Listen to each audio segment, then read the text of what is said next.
My son told me I was in the way of the business because of my daughter-in-law.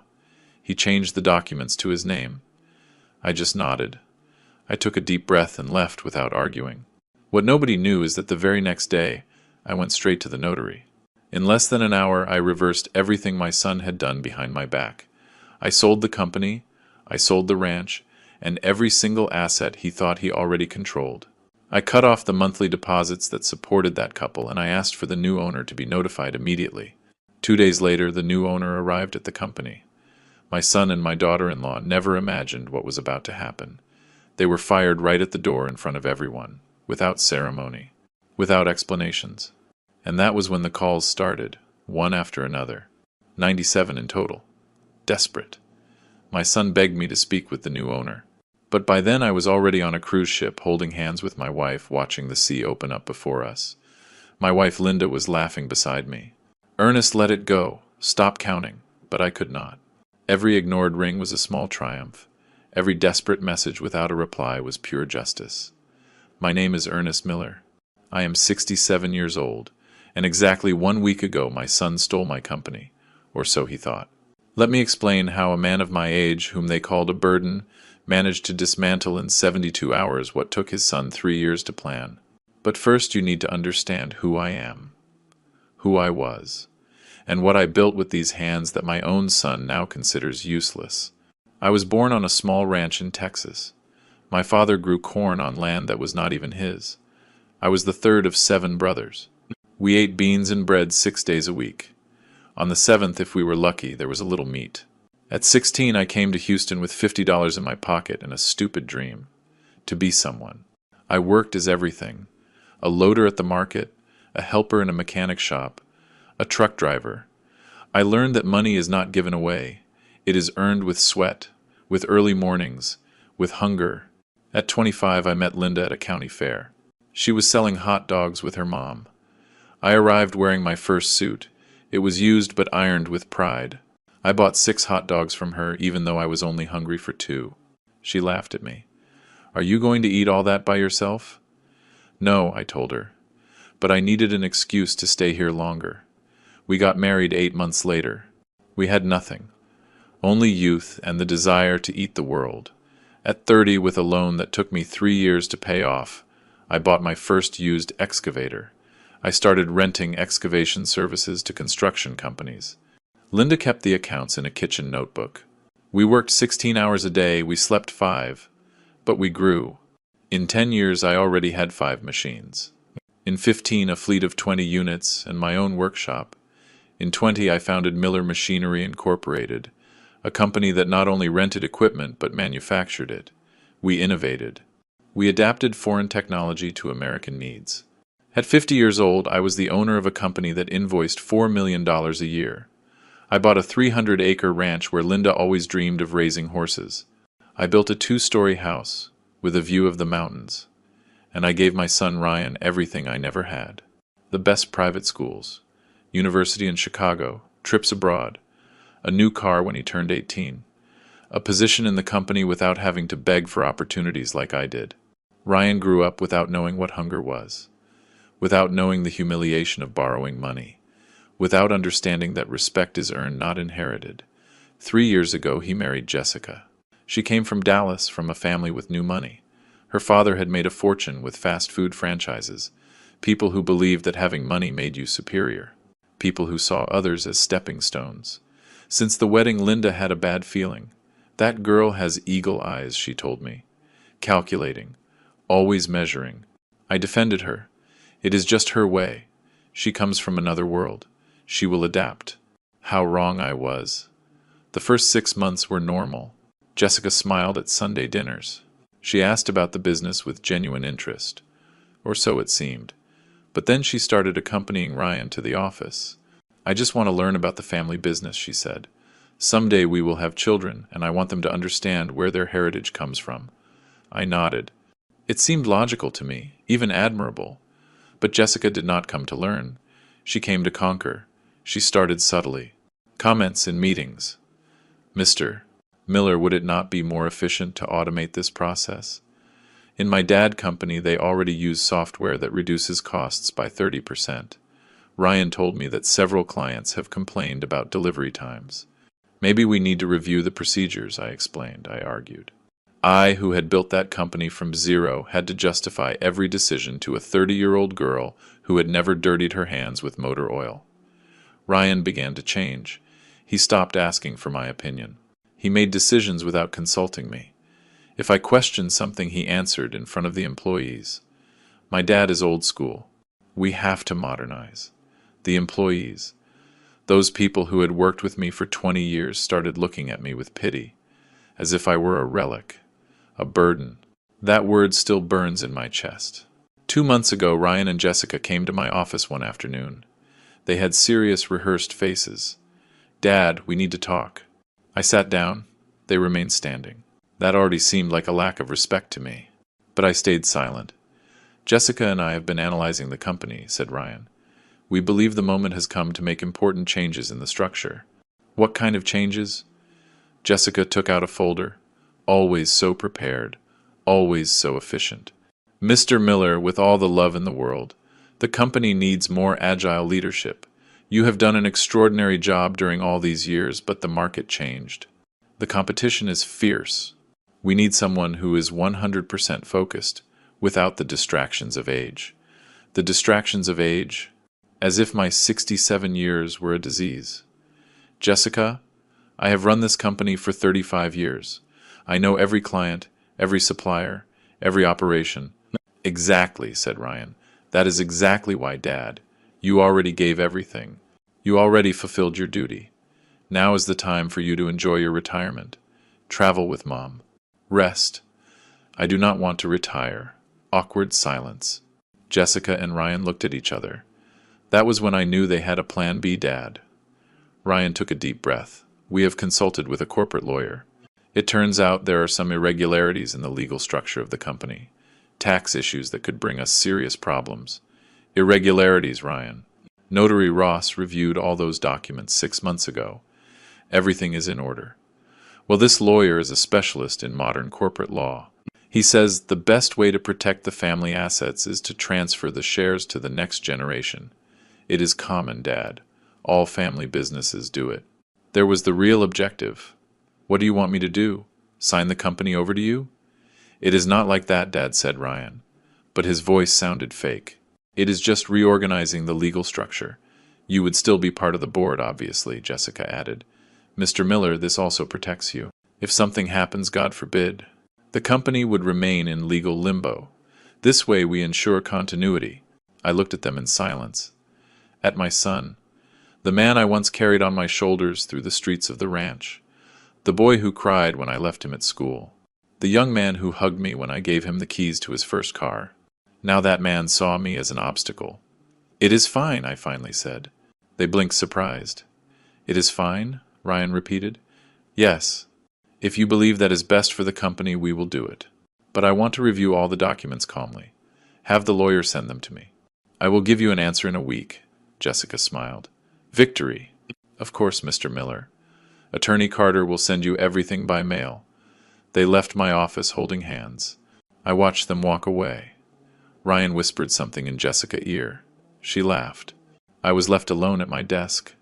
The same desk where I had signed my first big contract, where I had celebrated every triumph, where I had cried in silence when the company almost went bankrupt in the crisis of 2008 and I managed to save it. Now that desk was no longer mine, or so they believed. Linda entered half an hour later. She knows me too well. "Ernest, what happened?" "You have that face."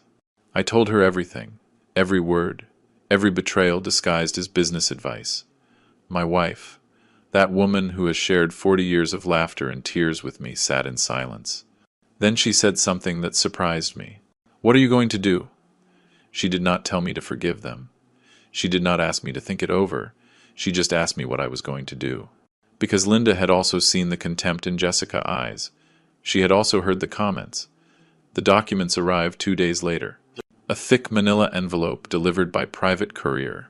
The sender, Attorney Gerald Carter, corporate lawyer. Address in the most elegant area of Houston, of course. I opened it in my office. Linda was with me. I wanted her to see everything. It was 40 pages of legal jargon, fancy words, tangled clauses, paragraphs designed to confuse. But I was not stupid. I had been signing contracts for 35 years. I knew how to read what really mattered. And what mattered was on page 15. Mr. Ernest Miller totally and irrevocably cedes ownership of the shares representing 100% of the capital stock of Miller Machinery, Inc. in favor of Mr. Ryan Miller. Total, irrevocable, 100%. They were not asking me to share the company. They were taking it from me. I kept reading. There was more. Mr. Ernest Miller resigns from any administrative directive or legal representation position within the company, committing not to intervene in operational, strategic, or financial decisions. They were kicking me out of my own company. But there was something else that froze my blood. A clause in small print almost hidden on page 32. The grantor acknowledges having received as consideration the symbolic amount of $1, declaring his conformity and releasing the assignee from any additional obligation. $1. My company, my life, my sweat, my blood. For $1, Linda read over my shoulder. I heard her hold her breath. Ernest, this is robbery. Yes, I said with a calm voice. Too calm. That is exactly what it is. My phone rang. Ryan. Dad, did you receive the documents? Yes, son. I am reviewing them. Perfect. Attorney Carter says we can sign on Friday at his office. I will pick you up at 10 in the morning. Jessica will also be present, so she understands the whole process well. Of course Jessica was going to be present. She was the architect of all this. Ryan, I have some doubts about certain clauses. I heard a sigh of impatience on the other end of the line.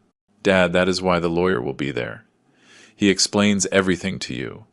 But believe me, this is the best for everyone. I already spoke with the accountant and the director of operations.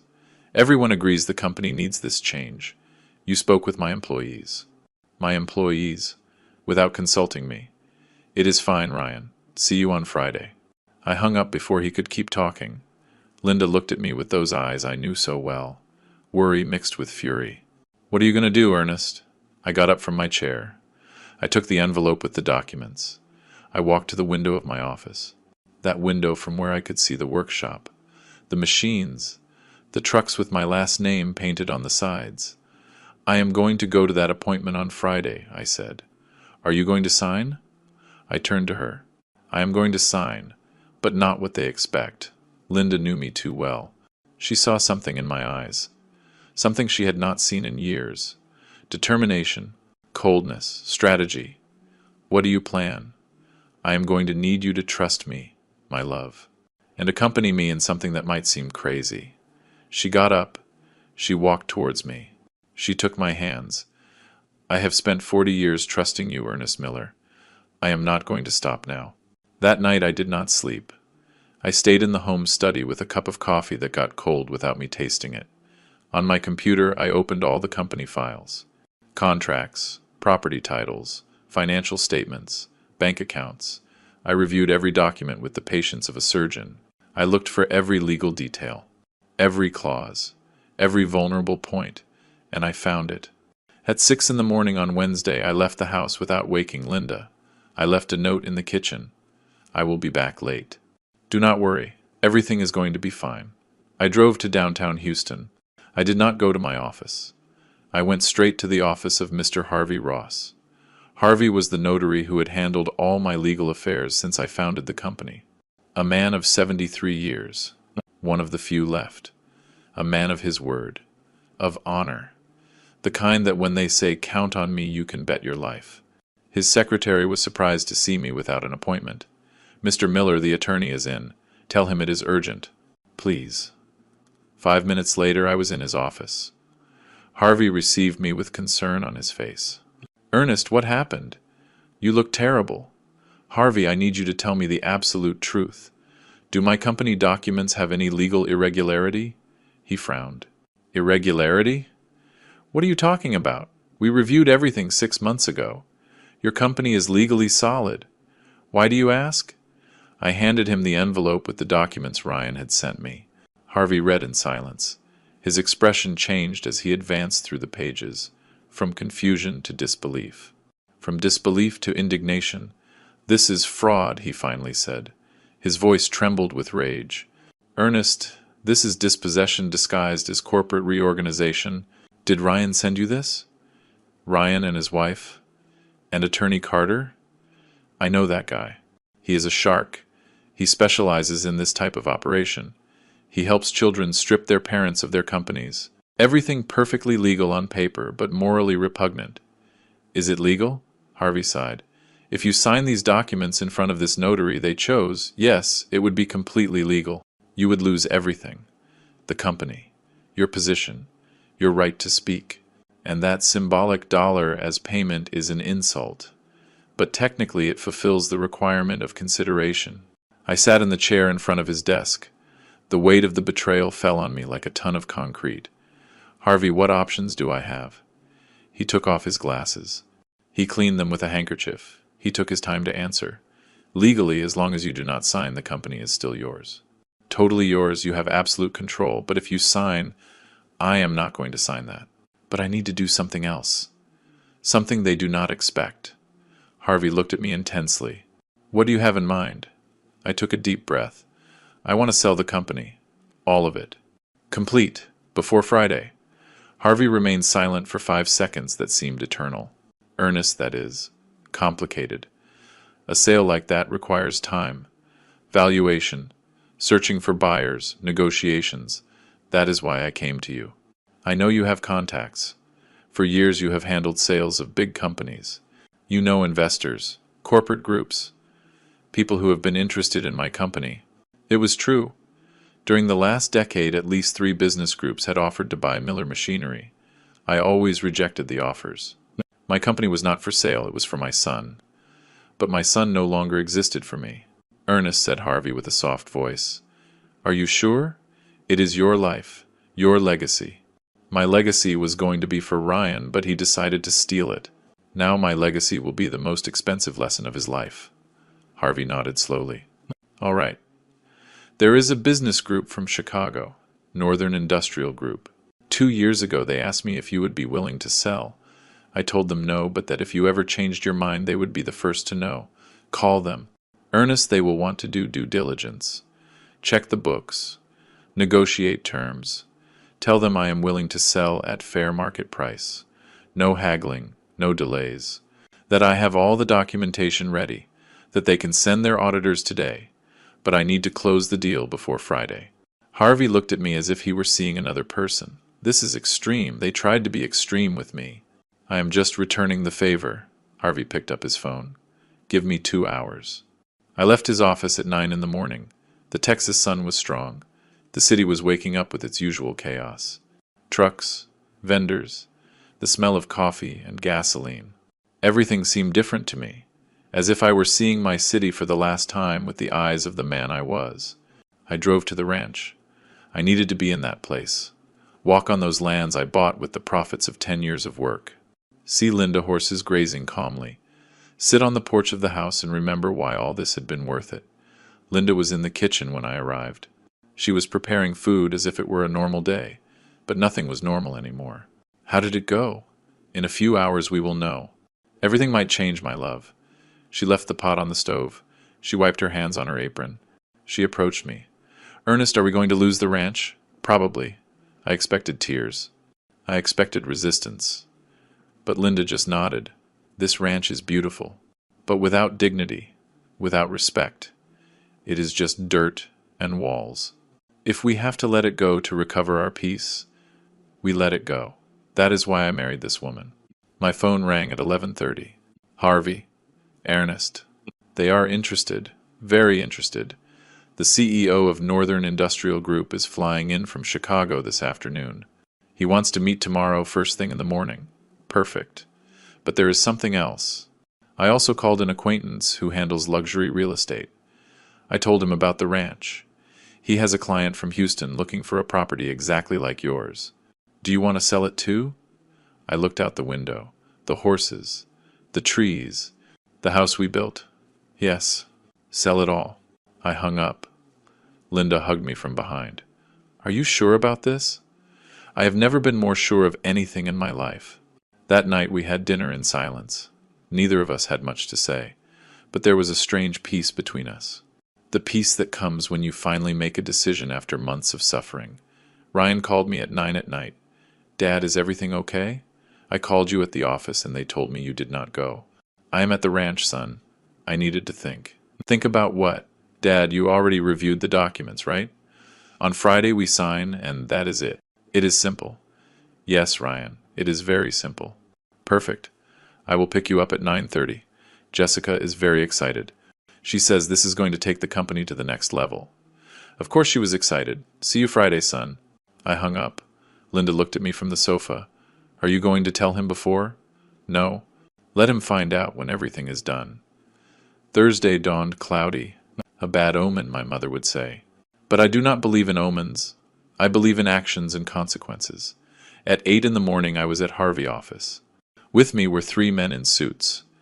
The CEO of Northern Industrial Group, his financial director and his corporate lawyer, and Mr. Miller, said the CEO. A man of about 50. We have admired your company for years. The way you have innovated, your reputation with clients, the loyalty of your employees. It is exactly the type of operation we want in our portfolio. They reviewed the numbers. All night. Your books are impeccable. The company is even more solid than we thought. How much do you offer? The financial director slid a document across the table. $6 million. Cash. Immediate transfer. It was a good price. Fair. Maybe even generous. When can you close? Today. Now. If you are ready. I looked at Harvey. He nodded. The documents were prepared. There is one condition, I said. The 3 men looked at me with attention. My son Ryan works in the company as director of operations. My daughter-in-law Jessica is also on the payroll as an advisor. I want both of them fired immediately after the sale is finalized. The CEO did not blink. Personal reasons? Completely personal. Understood. It is part of the deal. We signed for 2 hours, every page, every clause, Harvey explained. I signed. The lawyers certified.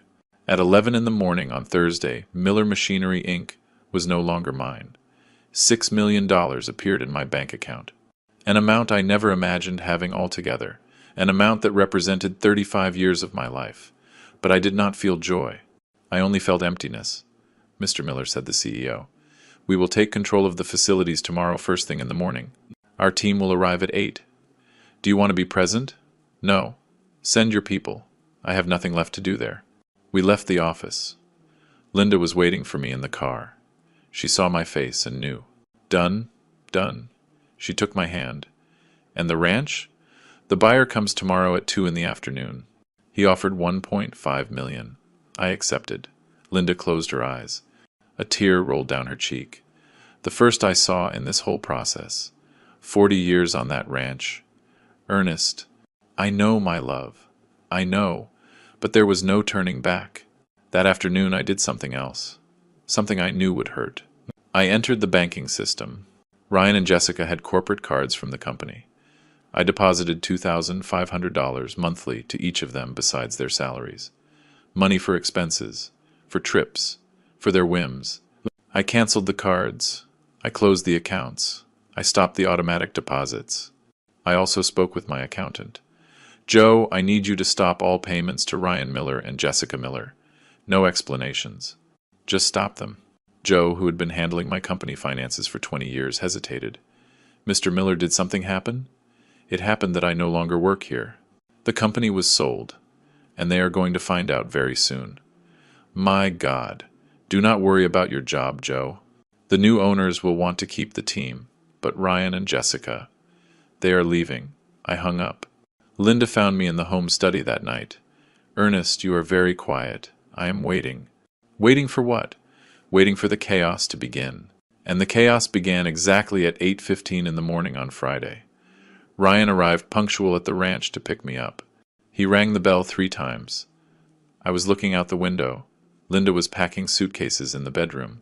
I did not open. Ryan knocked again. Then he called my cell phone.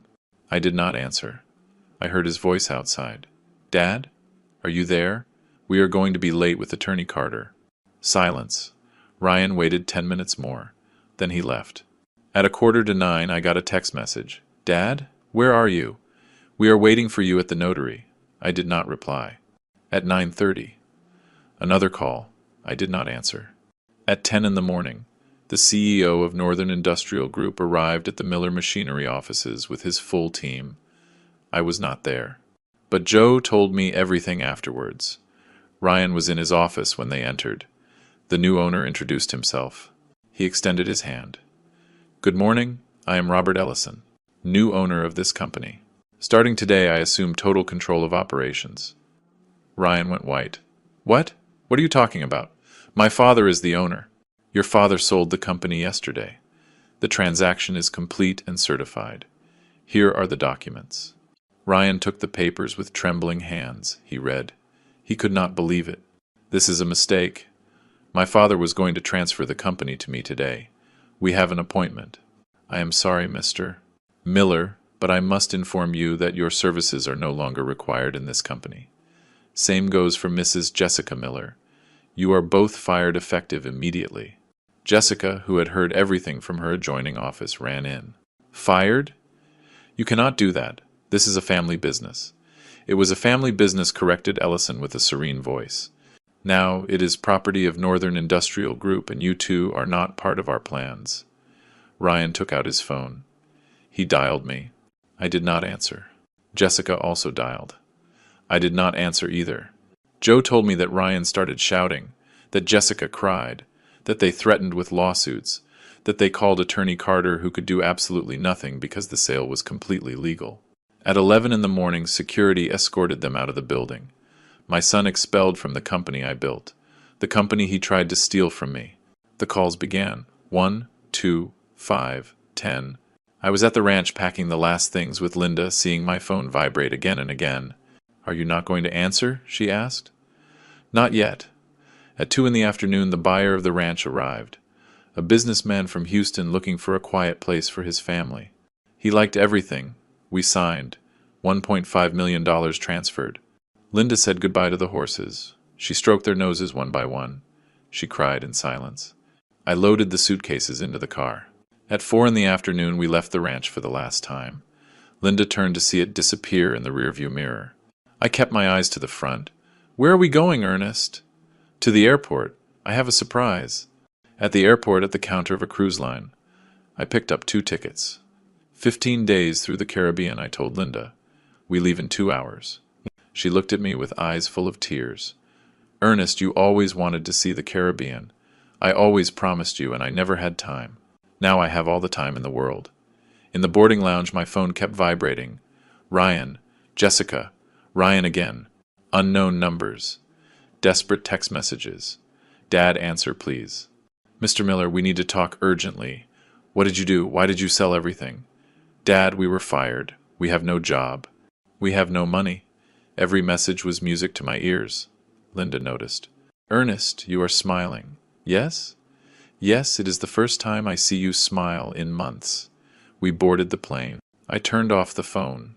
When we landed in Miami and got on the cruise, I turned it on again. 97 missed calls.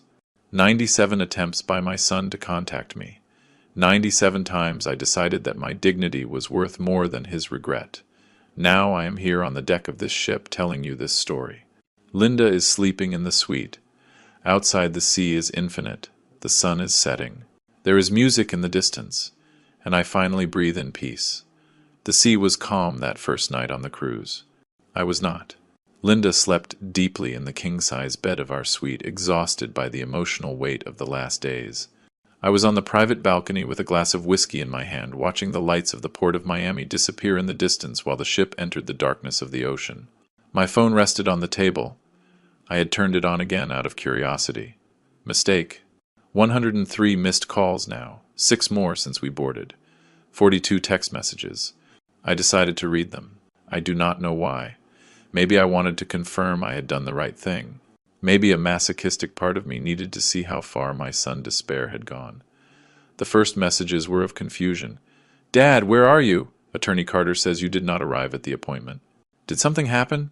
Call me, please. Dad, people arrived at the company saying they bought everything. Is this a joke? Then came the disbelief. I was just fired from my own company. What is happening? Jessica was also fired. Dad, I need you to explain what you did. They kicked us out into the street as if we were criminals. Call me now. After that came the desperation. Dad, I tried to use my corporate card and it is cancelled. The accounts are closed. I have no access to anything. The bank says the monthly deposit was suspended. Why would you do that? I have bills to pay. Jessica is desperate. Please answer. And finally the rage. You sold the company behind my back? You are a selfish old man. That company was mine by right. I worked years there. Everything I have is invested in that company. Jessica says, we are going to sue you. This is not going to stay like this. That last message made me smile bitterly. Jessica, of course she was behind the legal threats. But there were more messages. These surprised me. We went to the ranch. There is a sold sign. Dad, did you also sell the ranch? I cannot believe you sold everything. Where are you and Mom going to live? I called Mom. Her phone is also off. Where are you? Dad, please. I need to talk to you. I made a mistake. I know. But you cannot destroy my life like this. That last message had arrived 30 minutes ago. I made a mistake. 4 words that arrived too late. I took a long sip of whiskey. The liquid burned my throat. I liked it. Physical pain was easier to process than emotional pain. Had it been too hard? Too extreme? No. Ryan had not committed a simple mistake. He had not forgotten my birthday or said something hurtful in a moment of anger. He had planned to rob me. He had conspired with his wife. He had consulted lawyers. He had prepared fraudulent documents. He had tried to strip me of everything I built. And he only regretted it now that his plan had failed. I decided not to answer. Not yet. I turned off the phone again. I put it in the suite safe. I would not turn it on again for days. The next morning dawned spectacular. Linda woke up more relaxed than I had seen her in months. We had breakfast on the suite balcony. Fresh fruit, eggs, freshly made coffee. The Caribbean sun shone over the turquoise water. Did you sleep well? She asked me while spreading jam on toast. Better than I expected. Did you check the phone? I put it away. I am not going to look at it for days. She nodded. She knew it was best. Ernest, do you think we did the right thing? It was the first time she asked, with doubt in her voice. Linda, they tried to rob us. It was not a family disagreement. It was not a lack of communication. It was a deliberate plan to take everything from us. I know, but he is our son. He was our son. The Ryan I knew would never have done something like that. Linda looked down. A tear fell on her plate. I miss the boy we raised, the boy who hugged us, the young man who asked us for advice. I do too, my love. I do too. We remained in silence for several minutes. Only the sound of the waves and the seagulls filled the space. And now what? She asked finally. Now we live. We enjoy these 15 days. And when we return, we decide what to do with the rest of our lives. And Ryan? Ryan will have to learn to live with the consequences of his decisions, like everyone else. We spent the day exploring the ship. It was huge. 12 floors of luxury, restaurants, theaters, casinos, pools, thousands of people enjoying their vacation without the slightest worry.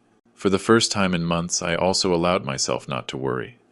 That afternoon, while Linda sunbathed by the pool, I sat at a bar overlooking the sea. I ordered another whiskey. The bartender, a Jamaican with an easy smile, noticed something in my expression. First time on a cruise, friend. First time in many years. Maybe 30. Ah, then you have much to celebrate. Retirement? Anniversary? Something like that. Let us say I closed an important chapter of my life. New beginnings are always good. Cheers to that. We clinked glasses. But the peace lasted little. On the 3rd day of the cruise, when we docked in Cozumel, I made the mistake of turning on the phone to take photos of the port. Immediately, notifications began to fall like an avalanche. 204 missed calls. 89 messages. 20 emails. The heart skipped a beat. Had something serious happened? Had someone died? I checked with trembling hands. The messages had escalated to another level. Ryan. Dad, we have gone 3 days without hearing from you. Mom does not answer either. I am worried. If you are angry, I understand, but at least tell me you are okay. I went to the house. It is empty. The neighbors say you left. Where to? Dad, I need money. I have to pay the apartment rent. The savings ran out. They cut my electricity. Jessica is desperate. Her parents do not want to help us. Do you know what is humiliating? That my wife family sees me as a failure. All this is your fault. Jessica had also started sending me messages. Mr. Miller, I know you are upset with us, but this is already too much. Ryan is destroyed. He does not sleep. He does not eat. He just cries. You are his father. How can you do this to him? My lawyer says we can sue you for dispossession, for family abandonment, for manipulation. You are going to end up losing in court, and then you really will have nothing left. But the message that impacted me most was from Joe, my ex-accountant. Mr. Miller, I need to speak with you urgently. Ryan came to the company yesterday. He made a scene. He screamed in front of all the employees. He said you betrayed him, that you stole his future. The new owners had to call security to remove him. He is very bad, Mr. Miller. Very bad. I closed my eyes. I took a deep breath. Linda approached. We were on the deck of the ship ready to go down to explore Cozumel. What happened? You went pale. I showed her the messages. She read them in silence. Her expression changed from worry to sadness, and finally to something I did not expect. Anger. Manipulation, she said with a hard voice. That is what they are doing. Emotional manipulation. Linda. No, Ernest. Listen to me well. Ryan tried to rob you. He called you a burden. He prepared documents to strip you of your company. And now that it went wrong, he comes to play the victim. How can his father do this to him? Seriously? And how could he try to rob you? I had never seen Linda so furious. She was always the voice of conciliation, the one who asked for calm, the one who looked for peaceful solutions. But not anymore. That girl, she continued, referring to Jessica, is poisoning him more. Legal threats. Lawsuits. As if you were the criminal here. Maybe I should call them. Explain to them. Explain what, Ernest? That you tried to defend yourself? That you were not going to allow them to rob you? You do not owe them explanations. They owe you an apology. A real apology. Not this theater of victims. She was right. Linda was completely right. I turned off the phone again. You are right. I am not going to answer. Not yet. We went down to Cozumel. We tried to enjoy the day. We visited Mayan ruins. We ate fresh fish on the beach. We bought crafts. But my mind was still on those messages. On my son, despair. As much as I tried to justify my actions, a part of me felt guilt. Was it right to let Ryan hit rock bottom like this? Was it not my responsibility as a father to help him? Even when he had betrayed me. That night back on the cruise, I could not sleep. I went out to the balcony at 2 a.m. The ocean was dark. The stars shone with an intensity never seen in the city. I thought about my own father. He died when I was 30, a man of the countryside, of calloused hands and few words. He never told me he loved me. He never hugged me. But he taught me something important. Ernest, in this life, nobody is going to give you anything. Everything you want, you have to earn it. With work, with sacrifice. And if someone tries to take what is yours, do not let them. Never let them. Those words had guided me all my life. And now was I letting them? Or was I defending myself? The answer came with clarity. I was defending myself. Ryan had all the opportunities. Education, work, respect, love. But he chose ambition over loyalty. He chose Jessica over his family. He chose money over dignity. Those were his decisions. Not mine.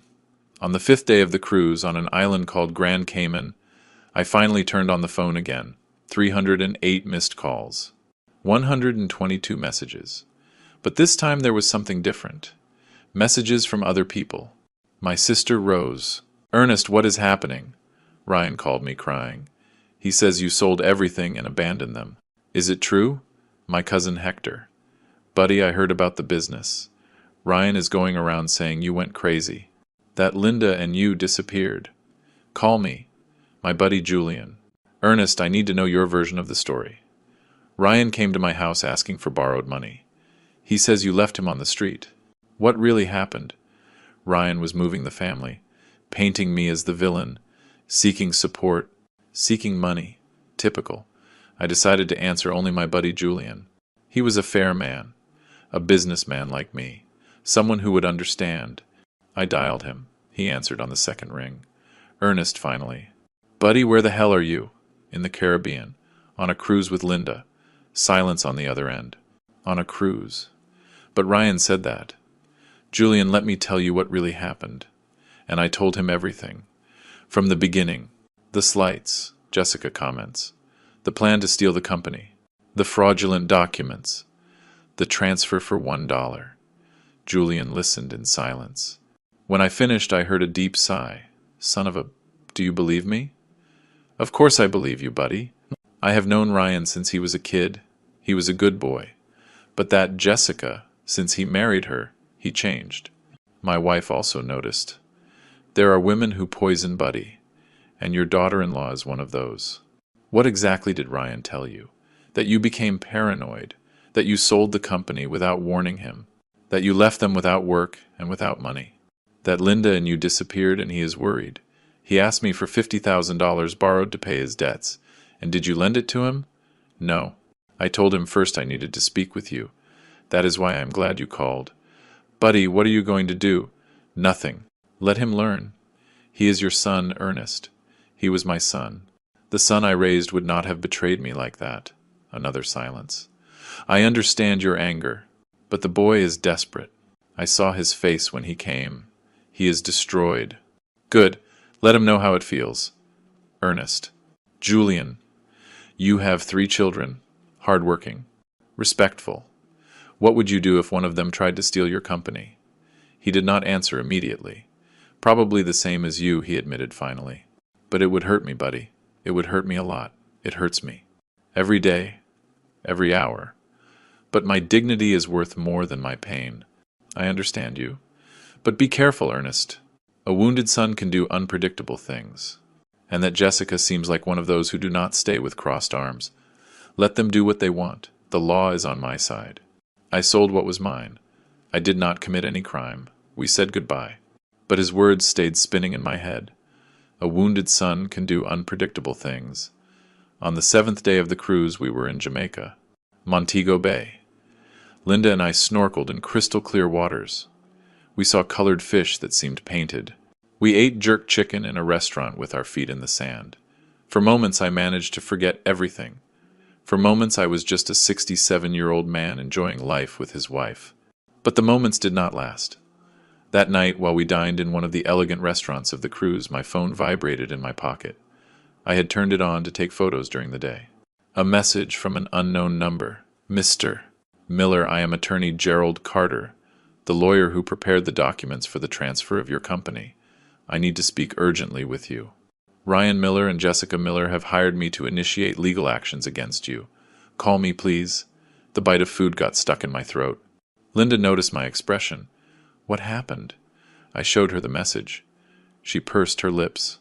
Her hand trembled slightly when she took her glass of wine. We knew this could happen. Yes, but reading it is different. Are you going to call him? No, that guy worked for them. He prepared the documents to rob me. Now he wants to negotiate. Surely they sent him to scare me. What if the lawsuit is real? Let them sue. I have all the documents. I have witnesses. I have Notary Ross on my side. They have no case. But the dinner was already ruined. The taste of the food had turned to ash in my mouth. The next day, more messages from Attorney Carter. Mr. Miller not responding is not going to make this disappear. My clients are willing to reach an agreement, but we need to talk. If you do not respond in 48 hours, we will proceed with the formal lawsuit. I decided to do something that was maybe stupid, but I needed to do it. I responded, Attorney Carter, you prepared fraudulent documents to strip me of my company. You tried to be an accomplice to a legal robbery, and now you want to negotiate. The answer is no. Sue if you want. See you in court. The answer arrived in minutes. Mr. Miller is misinterpreting the situation. Those documents were perfectly legal. Your son has rights over that company. He worked there for years. He worked with a generous salary that I paid him. The company was mine, completely mine, and I sold it. End of story. It is not that simple. There are laws about family businesses, about legitimate expectations of inheritance, about paternal obligations. Talk to a judge then. I already spoke with mine. I blocked the number. Linda hugged me that night in the suite. I am proud of you, that you do not let yourself be pushed around. Do you think I am doing the right thing? I think you are defending what you built, and that can never be wrong. But I was no longer so sure. On the 10th day the cruise docked in the Bahamas. Nassau, a paradise island where the rich of the world went to hide their money and their secrets. We were walking through the local market when I received a call from Harvey Ross, my notary. Mr. Miller, where are you? In the Bahamas. Why? Ryan and Jessica filed a formal lawsuit, dispossession, moral damage, family abandonment. They are asking for $8 million in compensation. The world stopped for a second. $8 million? That is a ridiculous amount. They are never going to get it. But the lawsuit is real. I need you to return to Texas to prepare the defense. Harvey, I still have 5 days of cruise left. Mr. Miller, this is serious. I know. But I am not going to let them ruin these vacations, too. They already took my company. They already took my ranch. They already took my peace. I am not going to give them these 5 days, Harvey sighed. All right. But when you return, we work immediately. Agreed? Agreed. I hung up. Linda looked at me with worry. 8 million? They are not going to win. Harvey said so. It is just to scare me. Ernest, no. We are not going to think about that. We are going to enjoy these last days. When we return, we face whatever comes. But the black cloud was already over us. The rest of the trip was different. We were still in paradise, but our minds were in Texas, in trials, in lawsuits, in the war that was coming. The last night on the cruise, I organized a special dinner in our suite. I ordered champagne, lobster, the best wine. I wanted to end the trip with some dignity. Linda put on her favorite dress. I put on the suit she had given me on our last anniversary. We toasted on the balcony with the dark sea extending to infinity. To us, I said, to 40 years together, to everything we built, to everything we lost, and to everything we still have left. To us, she repeated, and her eyes shone with tears. We made love that night like we hadn't in years, with urgency, with passion, as if we needed to confirm that we were still alive, that we were still us. Afterwards, lying in the dark, Linda asked me something that broke my heart. Ernest, do you think someday Ryan will understand why you did this? I do not know, my love, but I need him to understand that respect is not optional, that family is not a commercial transaction, that betraying your father has consequences. And if he never understands, if we lost our son forever, I could not answer, because it was the same question that tormented me every night. Had it been worth it? Was recovering my dignity worth losing my son? The last day of the cruise, while the ship returned to Miami, I turned on the phone for the last time. 436 missed calls, 212 messages, but I did not read them anymore. They did not matter anymore. Linda and I packed in silence. We left a tip for the cleaning staff. We got off the ship like two survivors of a war that nobody else had seen. In the Miami airport, waiting for our flight back to Houston, I finally decided to listen to the last voice messages Ryan had left. There were 17. The first was of rage. Dad, this is the last straw. Disappearing like this. You do not even have the guts to show your face. The fifth was of desperation. Dad, please, I need to speak with you. Jessica and I have no money.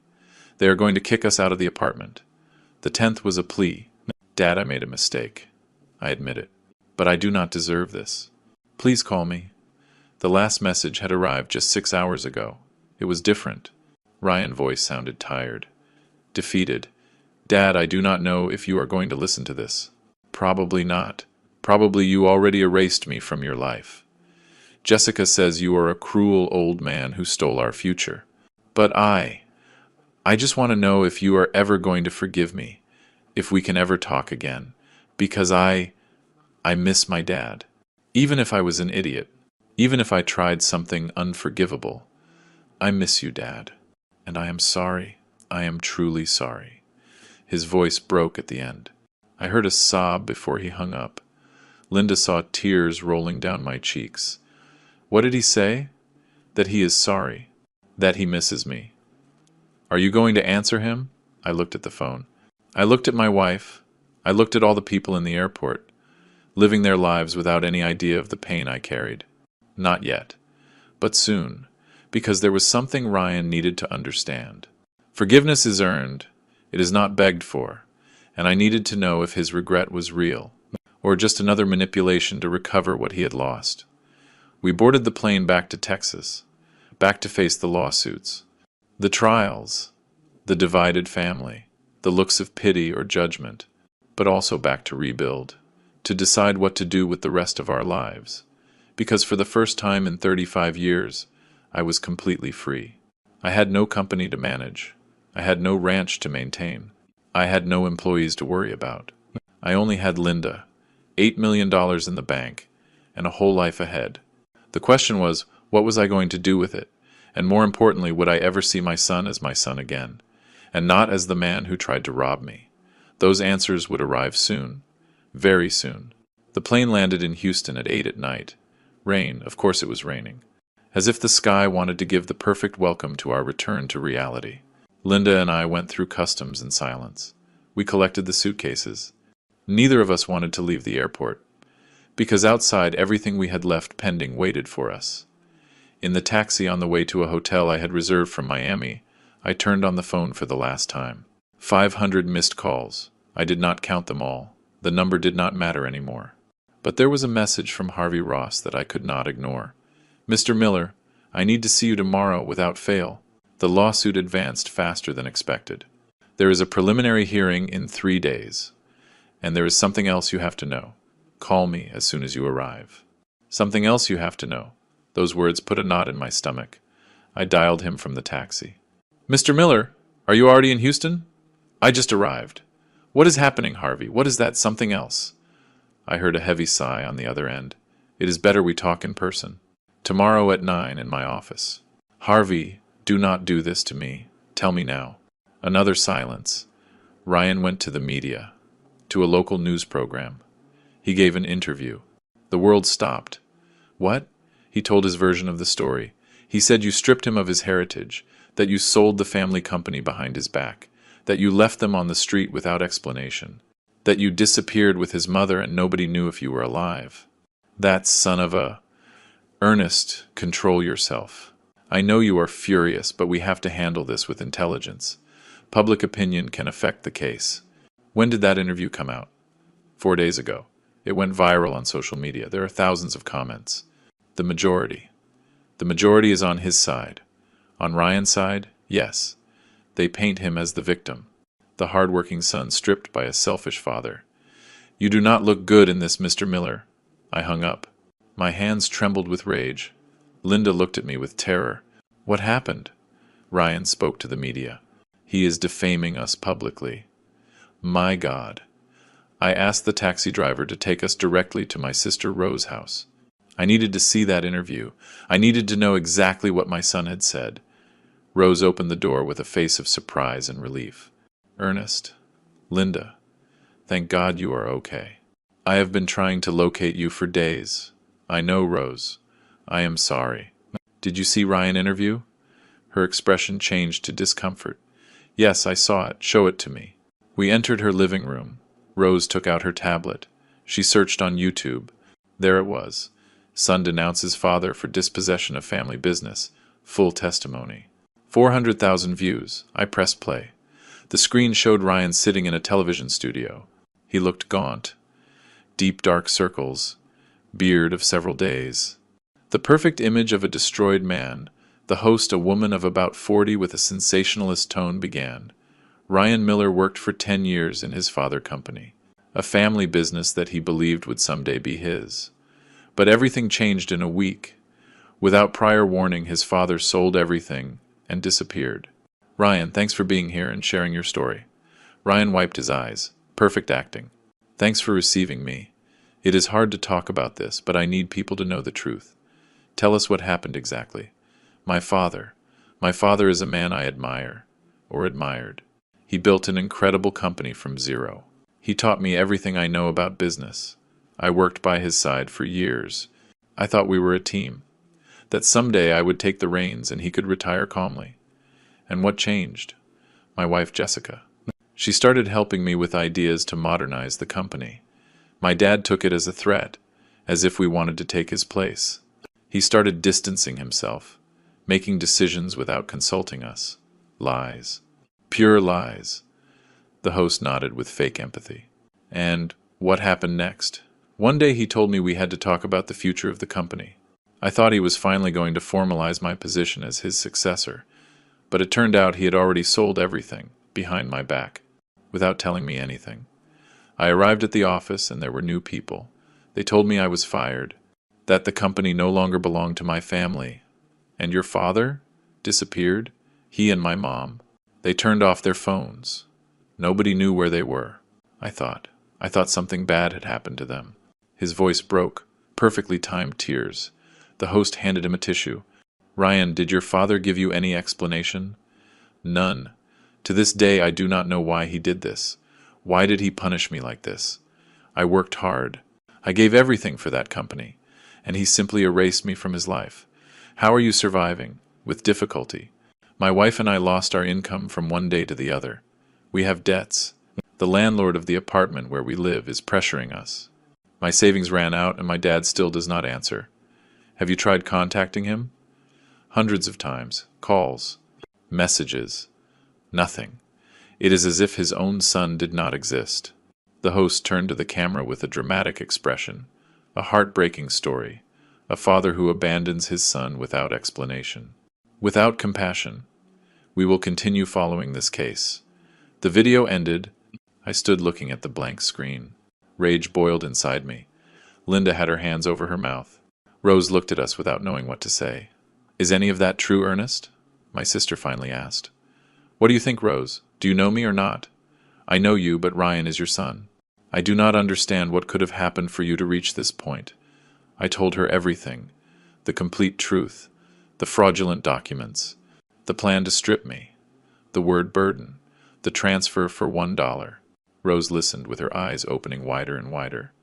My God, Ryan tried to rob you? He did not try. He planned it. With lawyers, with documents, with full intention. And Jessica was the brain behind everything, I am sure.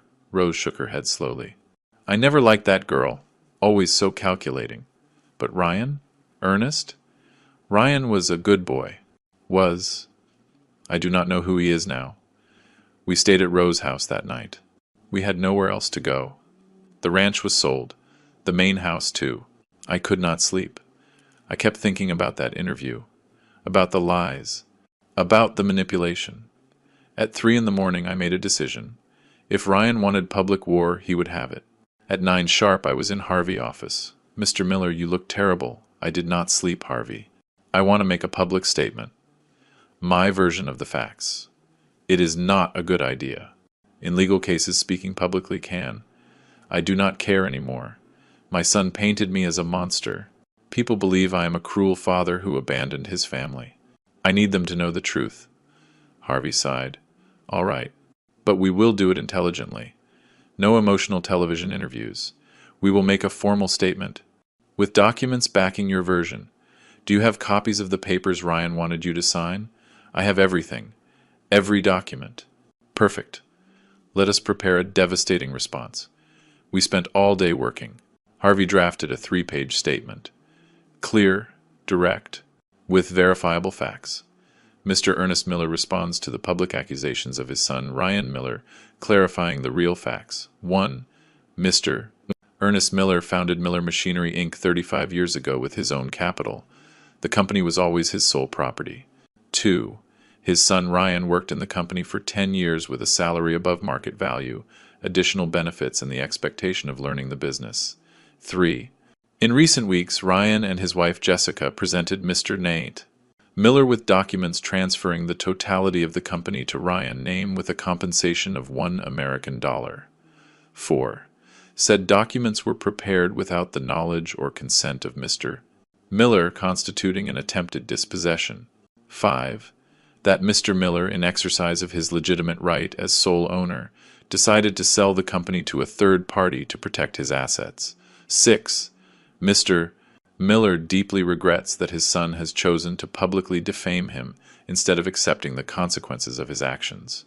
Attached are certified copies of the fraudulent documents prepared by attorney Gerald Carter at the request of Ryan Miller and Jessica Miller. "What do you think?" asked Harvey. "Perfect. Publish it." The statement came out that afternoon in the main media outlets, with scanned documents, with proof. The reaction was immediate. In a matter of hours, the narrative began to change. Comments on social media were divided. $1 seriously? That is blatant robbery? The son wanted to be too clever and it went wrong? Now I understand why the man sold everything. I would have done the same. But there were also critics. Even if the son made a mistake, was it necessary to destroy him like that? A father does not abandon his son no matter what. There are ways to punish without annihilating.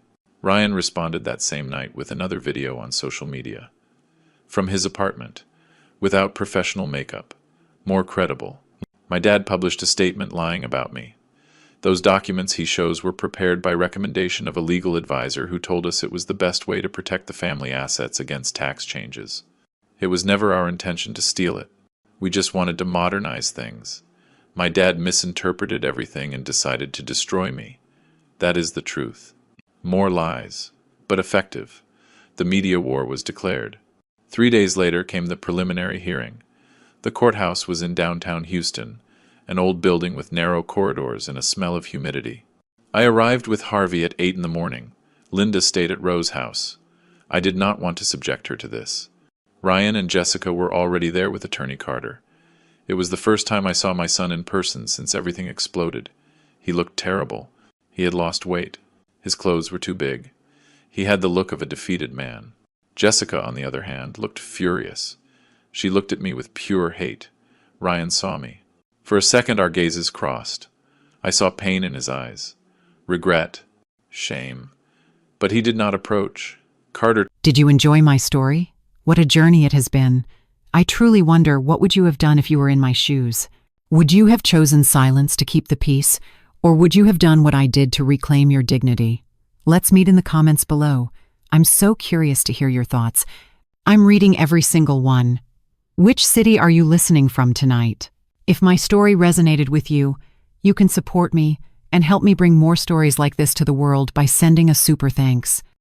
Your sweet support means the world to me and allows me to continue this journey with all of you.